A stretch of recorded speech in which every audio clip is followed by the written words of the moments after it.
प्रभू येशू ख्रिस्ताच्या पवित्र नावामध्ये तुमचं स्वागत. सलाम. यावेळेस आपण अब्राहमाच्या जीवनावरील त्याच्या संपन्नतेचे तत्व काय होते यावर 30 मिनिटं पाहणार आहोत. पवित्र शास्त्रामध्ये अब्राहम हा असा व्यक्ती होऊन गेला की ज्याला द फ्रेंड ऑफ गॉड, देवाचा मित्र म्हणण्यात आलं. त्याचे देवाबरोबरचे संबंध हे अवर्णनीय आहेत.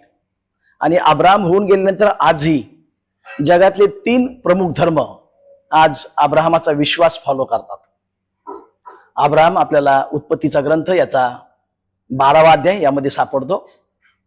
आणि देवापणे त्याला सांगितलं की पहिलं तत्व असं की तू बाहेर पड, बापाचं घर म्हणजे पितृगृह, देश आणि नातेवाईक या 3ही गोष्टी सोड. त्या ठिकाणी जवळजवळ 7 प्रकारचे आशीर्वाद देवबापाने त्याला द्यायला सांगितलेलं आहे. आणि सेम टाइम त्याचं जे संतान होतं त्या लोकांना ह्याच्या अविश्वासामुळं पुढं 7 प्रकारच्या जातींना सामोरं जावं लागलं. त्या जाती म्हणजे हित्ती, हिव्वी, परिजी, अमोरी, गिरगासी, यबुसी आणि कनानी अशा 7 प्रकारच्या जाती होत्या. याला 7 प्रकारचे आशीर्वाद मिळाले. परंतु अब्राहमाने जो अवर्णनीय, अलौकिक, मोठा विश्वास देवापावर ठेवला तो आपल्या सर्वांपेक्षा गहन आणि मोठा आहे. त्याचं कारण असं की आपण आपल्या पिढींपार प्रभूवर विश्वास ठेवणाऱ्यापैकी आहोत. परंतु अब्राहमाचं तसं नव्हतं. अब्राहम हा ऊर देशातला होता. आणि ऊर देश कुठे येतो? आपला जो मुंबईचा समुद्र आहे, अरबी समुद्र, तो वर पुढे गल्फमध्ये जातो, पारसची खाडी, पर्सिया, आणि त्या ठिकाणी ऊर नावाचं ठिकाण आहे. आणि तो एका मूर्ती बनविणाऱ्या कुटुंबातून आलेला होता. आता मूर्ती कशाचे बनवत होते हा विषय वेगळा, परंतु मूर्ती बनवणाऱ्यापैकी होता. आणि त्यावर स्तोत्र 115 मध्ये सांगितलेलं आहे की मूर्ती म्हणजे काय.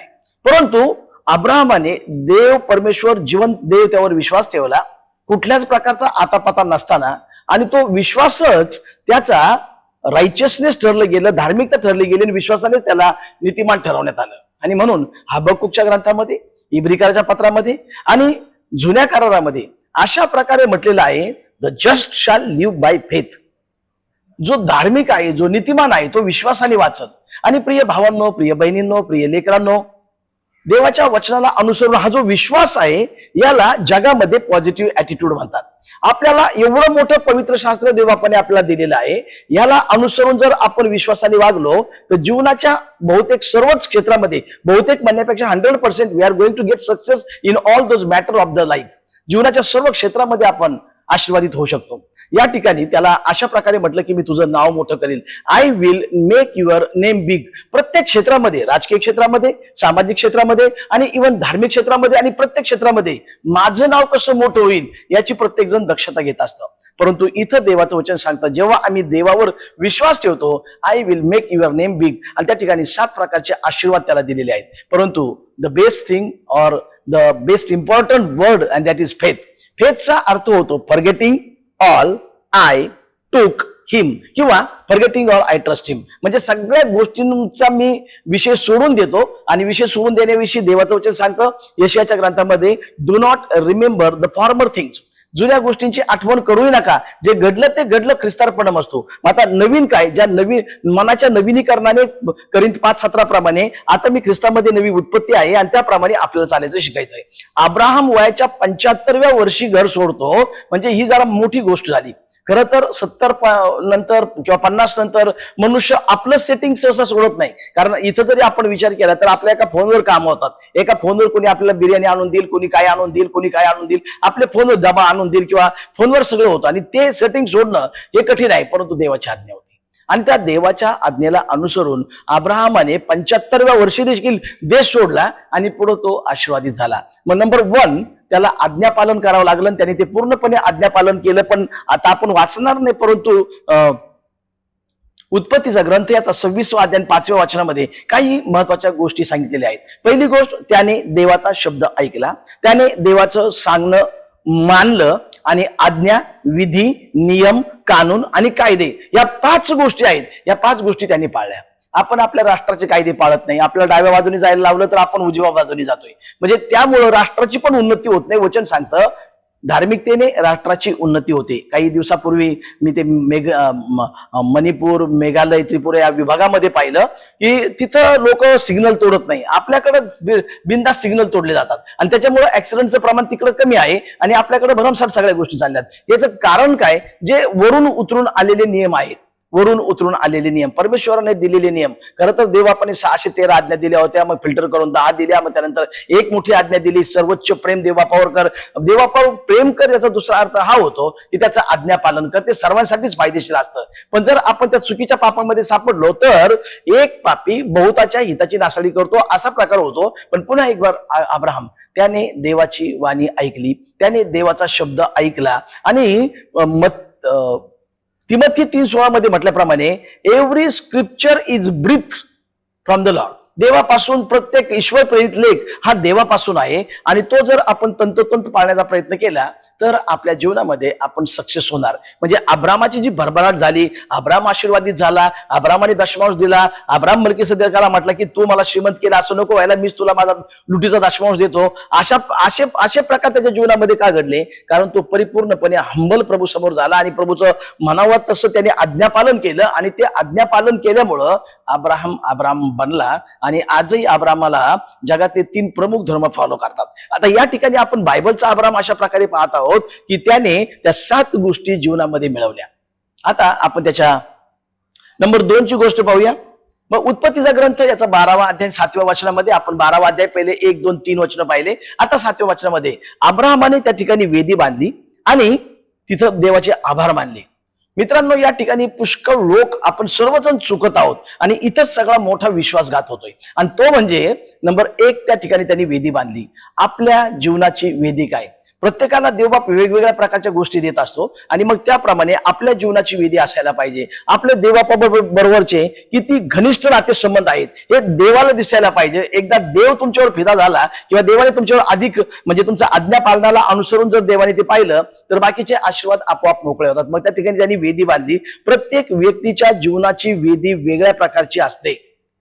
प्रत्येकाची वेदी वेगळी असते. प्रत्येकाला देवबाप वेगळ्या प्रकारच्या काहीतरी गोष्टी देतो. काही लोक अशा प्रकारे करतात की ते इतरांना सपोर्ट करतात. सपोर्ट करणं ही एक वेदी आहे. प्रार्थना करणं एखाद्यासाठी ती एक वेदी आहे. म्हणजे बऱ्याच काही गोष्टी आहेत.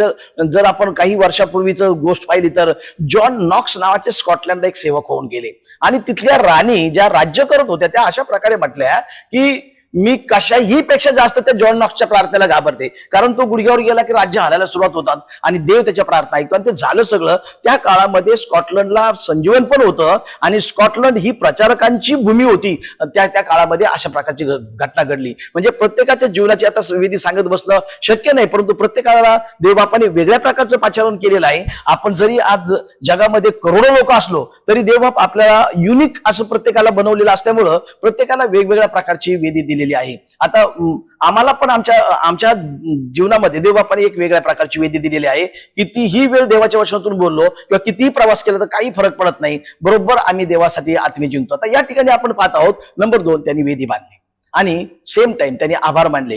का? आपलं जीवन हे आभार प्रदर्शनाचं जीवन आहे का?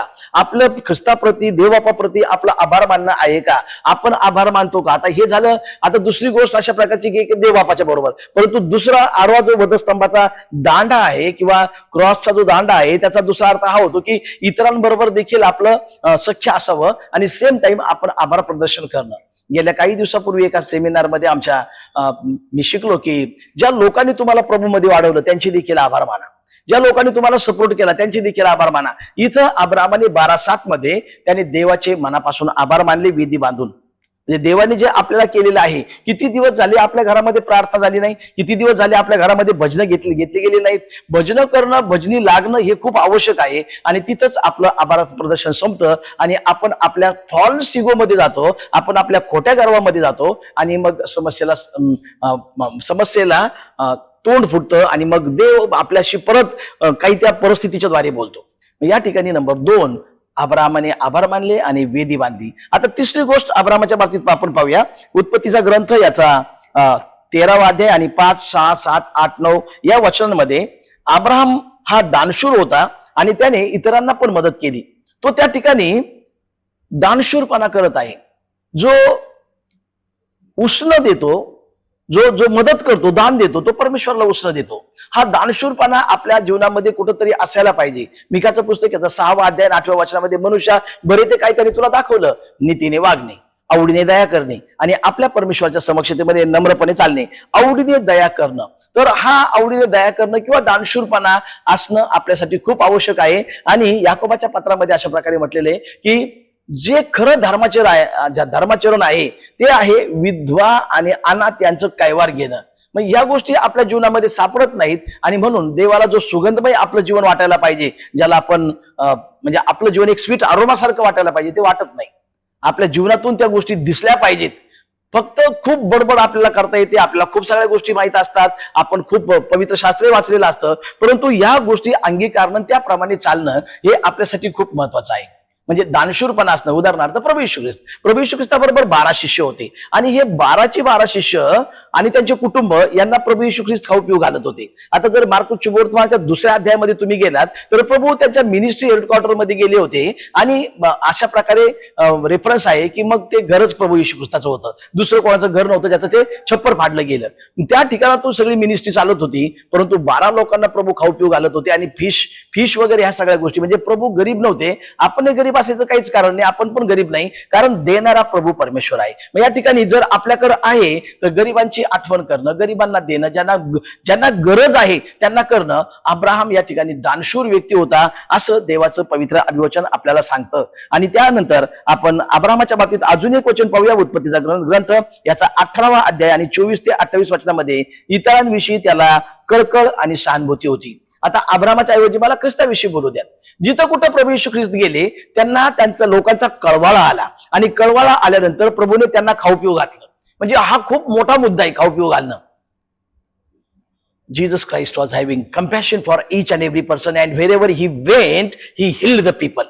त्याने लोकांना बरं केलं. मेरा यीशु मसीह जब इस दुनिया में था उसने अच्छे अच्छे काम किए, कभी भीड़ को खिलाया, कभी मुर्दों को जिलाया और रोगों को चंगा किया. म्हणजे ह्या गोष्टी खूप आवश्यक आहेत आणि ह्या गोष्टी होतात. परंतु आता पुन्हा आपण अब्राहमाकडे जाऊया. अब्राहमाच्या विषयी जीवन अशा प्रकारे म्हटलेलं आहे की त्याला कळकळ होती. तो त्या ठिकाणचा नगराचा नाश होण्यासाठी तो परमेश्वराकडे एक मध्यस्थीची प्रार्थना करतो आणि तो म्हणतो, प्रभू जर, आता मी जास्त नाही बोलत, परंतु जर त्या ठिकाणी 50 लोक असतील तर.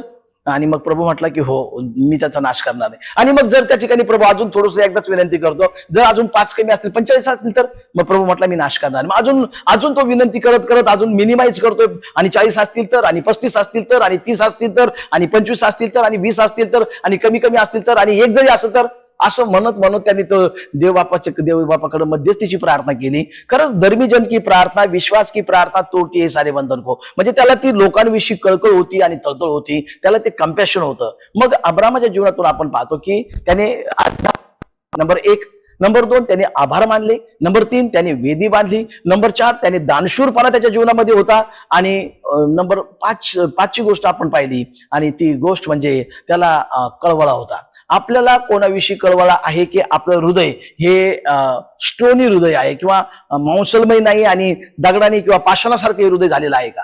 तर कृपा करून जर आपण देवाचे लेकरं म्हणून घेतो तर मग त्याचा अर्थ असा होतो, ख्रिश्चन ह्या शब्दाचा अर्थच मुळात असा होतो CHRIST, क्राइस्ट, आणि IAN म्हणजे आय एम नथिंग, मी कोणीच नाही, ख्रिस्त माझे सर्वस्व. या ठिकाणी देव आपल्याला कृपा पुरवतो. अजून एक अब्राहमाविषयी वचन सांगू इच्छितो, ते म्हणजे अब्राम आणि लोट यांच्या गुराख्यामध्ये भांडणं झाली. मग ज्यावेळेस हे भांडणं झाले त्यावेळेस अब्राहम लोटाला म्हणाला, तुझ्या माझ्यामध्ये तंटा नसावा. म्हणजे जवळचा व्यक्ती किंवा तो पुतण्या होता, जवळचे नातेसंबंध होते, कौटुंबिक नातेसंबंध होते, भावबंद होता. आता त्याला हकलणं शक्य नव्हतं. मग अब्रामाने एक युक्ती केली. भयंकर टॅलेंटेड, मल्टी टॅलेंटेड अब्राम होता आणि त्याने अशा प्रकारची युक्ती केली की तुझ्या माझ्यामध्ये तंटा नसावा. मग नवीन करारामध्ये सांगितलं की प्रभूच्या दासांनी भांडू नये, कारण आपण आता नवीन कराराचे, आपण we are the servants of New Testament, आपण नवीन कराराचे याजक आहोत, नवीन कराराचे सेवक आहोत. मग भांडायचं नाही. मग हा रेफरन्स कुठून आला? जुन्या करारापासून आला की प्रभूच्या दासांनी भांडू नये. म्हणजे अब्राम अशा प्रकारे म्हटलं की तुझ्या माझ्यामध्ये तंटा नसावा. आता तंटा नसावा याला इंग्लिश मधून अशा प्रकारे म्हटलं की if I am fighting with you, it shows that there is no peace with you and me. म्हणजे माझा तुमच्या बरोबर म्हणजे समेट नाही किंवा माझी तुमच्या बरोबर शांती नाही. आणि जर आपली एकमेकांबरोबर शांती नसेल तर त्याचे दुष्परिणाम आपल्या बॉडीवर होतात. हे 1000% सत्य आहे. तुम्ही कुठल्याही एमडी फिजिशियनला विचारा. जर तुमचं मन डिस्टर्ब झालं, ते मन कशामुळे डिस्टर्ब होतं? ह्या गोष्टींमुळे, तंट्यामुळं, भांडणामुळं, दंगल, मारामाऱ्या, शिवीगाळ, वाईट गोष्टी, याच्यामुळं आपलं मन डिस्टर्ब होतं. त्याचे दुष्परिणाम होतात. कुठल्याही एमडी फिजिशियनला विचारा. आणि बायबल हे त्रिकाल बाधित सत्य होतं, सत्य आहे, सत्य असणार. बायबलमध्ये लिहिल्याप्रमाणे अब्राम अशा प्रकारे म्हटलं, म्हणजे बायबल पवित्र शास्त्रामध्ये अब्राम असं म्हटला की तुझ्या माझ्यामध्ये तंटा नसावा. मग हे सर्व मुद्दे आपल्या जीवनामध्ये आपण घेऊया आणि परमेश्वर आपलं सर्वांचं सहाय्य करो. आपल्यामध्ये कुठल्याही प्रकारचा तंटा नको, कारण ख्रिस्तामध्ये देवाने लोकांबरोबर समेट घडवून आणला. आपला आता देवाबरोबर समेट झाल्यामुळं आपण देवाचे संतान झालेले आहोत. You are the royal priest, you are the chosen generation and you are God's own people. तुम्ही देवाचे खाजगीतले लोक आहात. आणि ह्या सगळ्या गोष्टीला जबाबदार कोण आहे? आपलं आज्ञापालन. कारण अब्रामाने ऐकलं. आता ऐकण्याविषयी एक छोटीशी गोष्ट सांगतो. HEART, hurt. हर्ट मधला जर आपण एच बाजूला केला आणि टी बाजूला केलं तर मध्ये एअर राहतो. एअर, एअर म्हणजे कान. हा कान अत्यंत मोलाचा आहे. आणि म्हणून याकोब अशा प्रकारे म्हटला, प्रत्येक मनुष्य ऐकण्यास तत्पर, बोलण्यास धीमा आणि रागास मंद असावा. पण आपलं उलट आहे. आपण रागाला जास्त प्रेस करतो किंवा मग बोलायला पण जास्त बोलतो, वाचाळपणा करतो आणि अतिवाचाळता आली की बापाला तोटा नाही आणि ऐकत नाही. आपल्याला ऐकायची बुद्धी नसते. अब्राहमाने देवाची वाणी ऐकली. अब्राहमाने वेदी बांधली. अब्राहमाने अशा प्रकारे आभार प्रदर्शन केलं. त्यानंतर अब्राहमाला कळकळ होती. अब्राहमाच्या संपन्नतेच्या पायऱ्यामध्ये अब्राहमाने अशा प्रकारे म्हटला की तुझ्या माझ्यामध्ये तंटा नसावा. मग ह्या सगळ्या गोष्टींना अनुसरून अब्राहम हा एक श्रेष्ठ पिता ठरू शकला. कारण जर आपण पवित्र शास्त्राचा अभ्यास केला तर अब्राहमाचा विश्वास, इसाकाची प्रार्थना आणि याकोबाची चिकाटी ह्या ठरल्या गेलेल्या गोष्टी आहेत. तर जो विश्वास आहे, भले आपल्या बरोबर कोणी कसे वागो, माझा हा विश्वास आहे की माझा प्रभू माझ्या बरोबर आहे. कारण त्याने अशा प्रकारे म्हटलं, या जिवंताच्या भूमीवर परमेश्वर माझं खात्रीने कल्याण करील. आणि परमेश्वराने दिलेली सर्व वचनं हे होय आणि आमेन मध्ये आहेत. हे फक्त बुद्धीमध्ये ठेवण्यासाठी नाहीत, तर 1 फूट डाऊन आपल्या हृदयामध्ये उतरायला पाहिजेत. म्हणजे बुद्धीमध्ये नको तर 1 फूट खाली, 1 फूट डाऊन आपल्या हृदयामध्ये उतरले पाहिजेत. आणि आपल्या हृदयामध्ये ते गेले म्हणजे हृदयाचं फिल्ट्रेशन होते रक्ताचं, ते सारखं आपल्या शरीरामध्ये जातात आणि आपण तसं वागण्याचा प्रयत्न करतो. आणि देव बाप आपल्याला तशाच प्रकारे आशीर्वादित करतो. आणि म्हणून आपण एक गीत गात असतो, कधी हर्षाच्या समयी, कधी क्लेशाच्या प्रलयी, सुखात वा दुःखात मी तो चालवितो नेहमी, तो चालवी मला स्वहस्ते प्रभूच चालवतो आपल्याला. या सर्व गोष्टीबद्दल आपण देवाचे आभार मानूया आणि अब्राहमाच्या संपन्नतेच्या, प्रॉस्पेरिटीच्या गोष्टी आपल्या जीवनात आपण अंगीकारणार आहोत. God bless you.